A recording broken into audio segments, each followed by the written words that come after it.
എടാ മോനെ, നീ കഥ പറഞ്ഞിട്ട് അച്ഛ ഇവിടെ ഇല്ലെന്ന് പറ. മോനെ, അച്ഛ ഉണ്ടാടാ? അച്ഛ ഇവിടെ ഇല്ല അമ്മ. എവിടെ പോയി? ഒരു മിനിറ്റ്. അച്ഛ എവിടെ പോയി?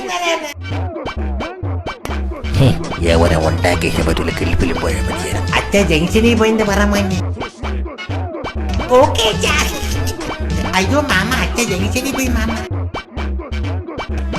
നിനക്കൊരു മാറ്റവും ഇല്ലല്ലേ?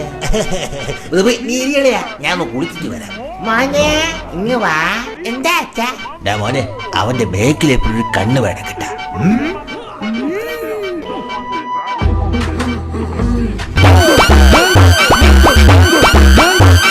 കൊച്ചു ഫുണ്ടേ, നിനക്ക് സ്കൂളൊന്നും ഇല്ലേടാ? ഇല്ല അമ്മ, പ്രിൻസിപ്പൾ പരിചയമ്മ. നിനക്ക് വിശപ്പൊന്നു? ഞാൻ തന്നെ അങ്ങനെ ബൈക്കിന്റെ ബ്രേക്കൂരി വെച്ചു. മാമ ബൈക്കിലാണ് വന്നേ? ഇല്ല മോനെ, മാമ പറന്നു വന്ന്.